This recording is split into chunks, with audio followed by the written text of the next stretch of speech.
Good afternoon, good morning, good night. Happy New Year.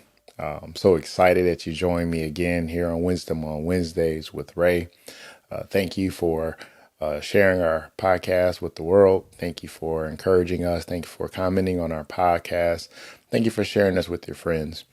We've had a wonderful year. We're looking forward to what 2024 brings us. And just like all the people that are making New Year resolutions, we're going to try our best to give us something to kick off 2024 with Wisdom on Wednesdays that'll help us to be the wise people that we've been called to be. So, my job today is to talk to you about wisdom. And today is easy. I just want to encourage you today, if you want to be wise in 2024, I need you to start living. Now, somebody said, I'm living, I'm breathing. I woke up this morning with my mind stayed on Jesus. I'm living my best life. The preacher preached and said we made it from 23 to 24. So I'm living. I want to introduce the definition to you that may be a motivator that'll help you coincide with where we're going. There's an analogy I like to allow us to see that we don't want to confuse motion with progression. You see, you can sit in a rocking chair and move until your heart's content, but there's no progression. And living and existing are similar. You can exist for 75, 76 years and never live. And some people that they say that they didn't live long and they were taken too early from us, but they lived 32 years. They lived 32 years. So my challenge for you today is, versus just sitting around and dreaming and wondering and hoping, how about you live? Back when I was working in 2023, my president of the company at the time asked me what was my goals for the year. Brought me into his office, and I guess my answer wasn't as super duper as they were expecting. He said, "What are your goals for this year personally? What do you want to do?" This was 2022.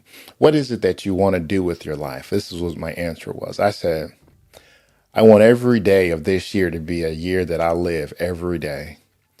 Both of their mouths were on the ground and they said, "Live? What do you mean?" I said, I want to live a life in which I have no regrets. I want to live a life in which that everybody that I meet, I'm going to leave an impact on them. I want to live a life to which all of the people I serve in this company as an employee, I want them to feel like I'm the best friend. Every person that I encounter, I want them to know that I love Jesus with my whole heart. Every person that I have an opportunity to be a representative of Christ, I want them to see Jesus in me. Everywhere I go, I want to try things that made me nervous before. When I go to the gym, I'm going to go and I'm going to do things that I didn't even try before. I want to live. I don't want to have any regrets. I would love to be an old gray-haired man. I'm halfway there. I've got gray hair, but I'm not old. But guaranteed life is not mine. But what is guaranteed is how I dictate and how I handle and steward the time that I've been given. So since I have control of this day, I'm going to live it to the best I can. My CEO and the president at the time looked at me and they said, "I've never even thought of things that way." And I said, "Me either." This was dropped into my heart as I was crossing over from 2022 to 2023, that it's time for me to take full advantage of everything that's been given me. I need to be a better steward of my time. I need to be a better steward of my money. I want to live. I don't want to just be a man who was married. I want to be the best husband that I could possibly be to my wife. I want to be the best father that I can be to my children. I want to be the best son to my father. You see where I'm going? Many of us wake up every day on a hamster wheel. We wake up at the same time, should have got up 2 or 3 hours early, but we wanted to stay in the bed. Then we complain we didn't get out of bed early enough, and we hustle off and bustle off to work and get on the same hamster wheel every day, existing. But when you live, you say things like, I'm going to get up and I'm going to spend time with God. I know it seems like I don't have enough time in my day, but I could get up 30 minutes earlier and spend some time with the Lord. I could get up a little earlier and exercise. I could get up a little earlier and spend some time with my children before they come home and they're exhausted by the end of school day. There are many things that I can control, but maybe I'm just existing and I'm not living. Maybe there's a conversation that I needed to have last year and I didn't have it because I always want to be the peacekeeper. I always want to be the one who always makes everybody else feel good except me. It's time to live. It's time to stop existing and live. Just because you have an opinion doesn't mean it has to be offensive.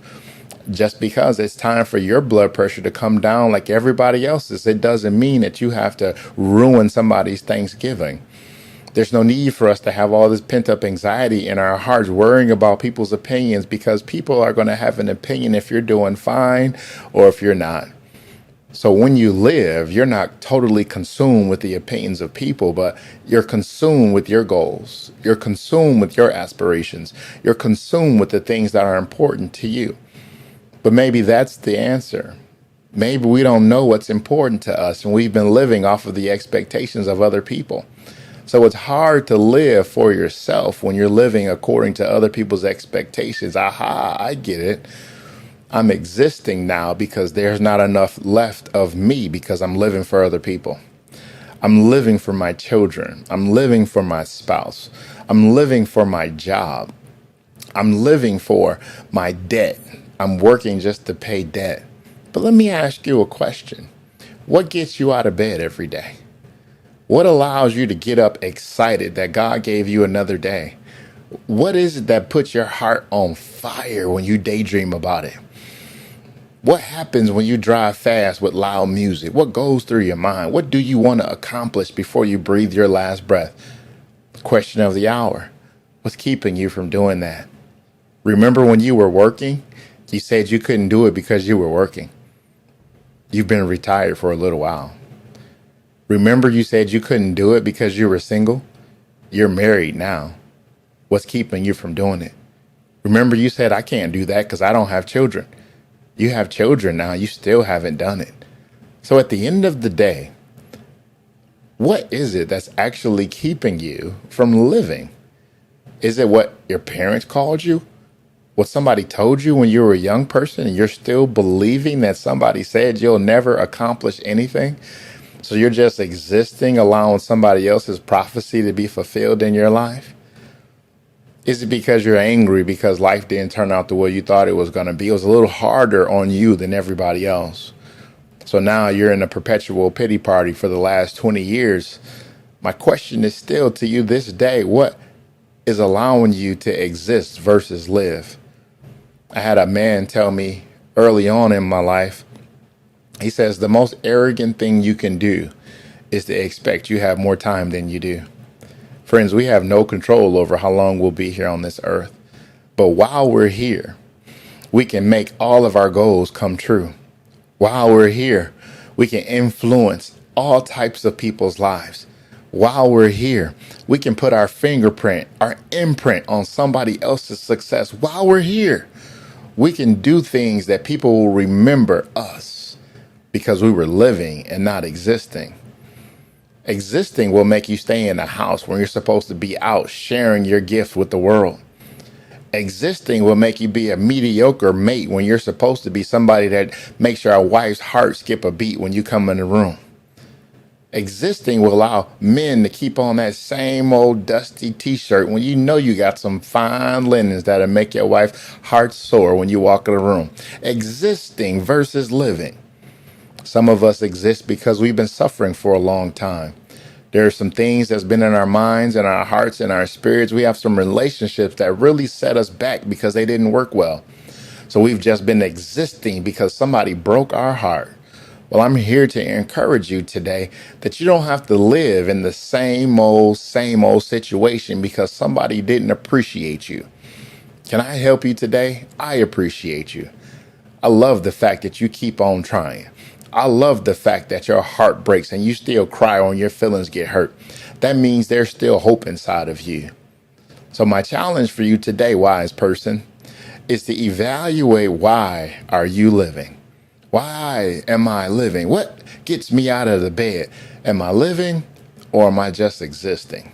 Am I just going through the motions daily, looking for another disappointment, or do I have a twinkle of hope? Do I have an optimistic thought process that things can and will get better if I get up and do something about it? What's going to change your situation? I've got the answer for you. The only thing about your situation that's going to change is you.